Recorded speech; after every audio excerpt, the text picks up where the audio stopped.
We Googled the West Palm Beach address listed on the organization's website. It appears the checks are being sent to a UPS store located within the city.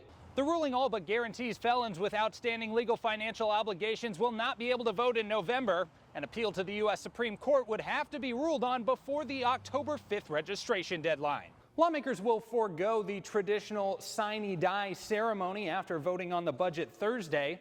Legislative leaders will also address the media via phone instead of in person. Florida has experienced a steady rise in COVID cases over the past 3 weeks, but it's too early to tell how that might impact the state's economic gains. Before now, people primarily called in to the price gouging hotline to report companies who jack up prices to make a quick buck during a hurricane. But now the Attorney General has launched a new app which allows people to submit detailed information, even photos of price gouging. Florida has shied away from Confederate symbols at the state capitol in recent years. The Confederate flag was removed from the Senate seal, and the Confederate flag that used to fly in front of the state's capitol was taken down nearly 2 decades ago. On a positive note, while nesting grounds on the East Coast suffered losses, sea turtles don't put all of their eggs in one basket. Nests here along the Gulf Coast got away unscathed. We put the AG's photo to the test, formatting both Article 1 and the amendment exactly the same. Both were about 6 pages, with the amendment a fourth of a page longer and containing nearly 300 more words. Textbooks wouldn't be at the center of the program. Instead, it would teach students by actually getting them involved in the political process. Is this gummy bear an innocent piece of candy, a hemp product infused with CBD, or an illegal high-THC marijuana edible?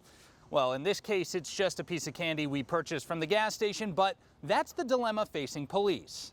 The new year will also come with a 10-cent minimum wage hike, raising it to $8.56 an hour. Democrats also have 400,000 more outstanding mail ballots than Republicans, but how many end up returning them could make a huge difference.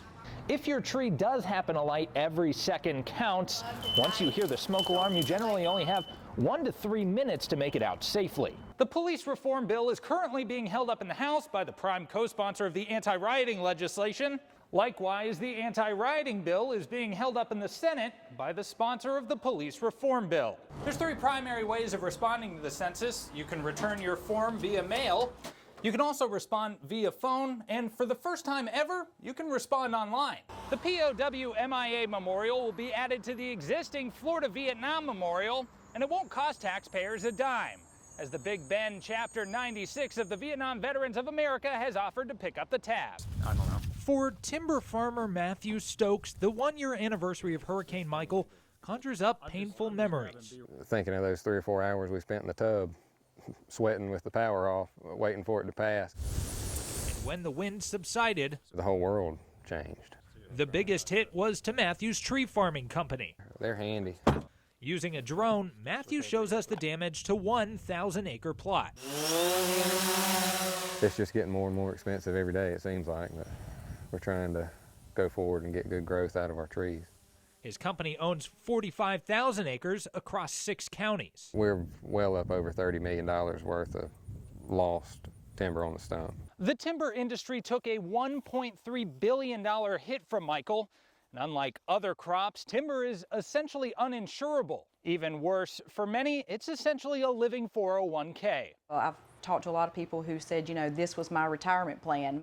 Blountstown City Manager Tracy Hall says the impacts to the timber industry haven't fully manifested. We have a lot of people that are going to be jobless once everything is cleaned up.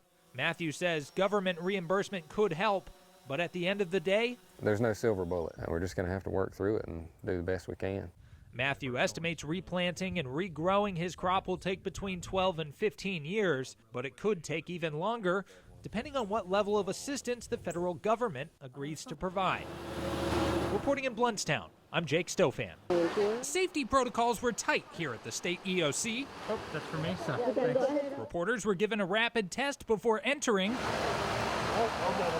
an hour wait in the car, and a negative result. Your results? that is. Excellent. Thank you very much, sir. Then a round of questions. In the last 14 days, have you taken a commercial flight? I'm not. I can let you right into the media room but nowhere else. But for many Floridians, the hurricane will make it harder to get a test. Is the plan still to close all the state testing sites in light of Only the ones who are going to be impacted by the storm. So the ones on the west coast of Florida are open. Among the areas impacted, Miami-Dade, Broward, and Palm Beach, where the bulk of positive cases are found. The governor says private labs may choose to stay open throughout the storm. He says they account for the largest share of tests. Our sites, because they're outdoors with tents, if it were to get 40, 50 mile an hour winds, it would just collapse. And so, safety is paramount for that. Only time will tell how big of an impact testing shutdowns will make on daily case totals, though. Because some of these tests that get reported, we'll get data dumps for positives that were 3 weeks ago. And because the track of the storm is still subject to change, the governor says if it moves further off the coast, state test sites on the eastern peninsula could reopen early. Reporting from the state capitol, I'm Jake Stofan. December 20th, 1943. Second Lieutenant Charlie Brown is piloting his crippled B-17 after a successful bombing run over Nazi Germany. Battle-hardened Luftwaffe pilot Franz Stiegler takes to the skies with the intent of scoring his third kill of the day. He realized that this entire crew was helpless. In an astonishing move, Stiegler, inspired by the bravery of the American bomber crew, chooses not to attack. Instead, he guides them towards England. This young German knight had given them back their lives. It wasn't until 1988 when Charlie got the story picked up and published that the two former adversaries reconnected, but when they did, they became lifelong friends. Jim Brody came to know the two pilots in the mid-90s. Both men believed that doing the right thing, whether anybody was looking or not, was important. And I think that was the common bond between them. In 2007, Brody shared the tale with the Florida legislature. After the legislature took note, the official report of the incident was declassified by the U.S. military, something Charlie had fought for throughout his life. Ironically, both Franz and Charlie passed away in 2008. Their legacy lives on, though, through more than 50 children, grandchildren, and great-grandchildren, all born of the aircrew that were spared that day. Those who have an inner compass that is set right will do the right thing. Even in war. In Tallahassee, I'm Jake Stofan.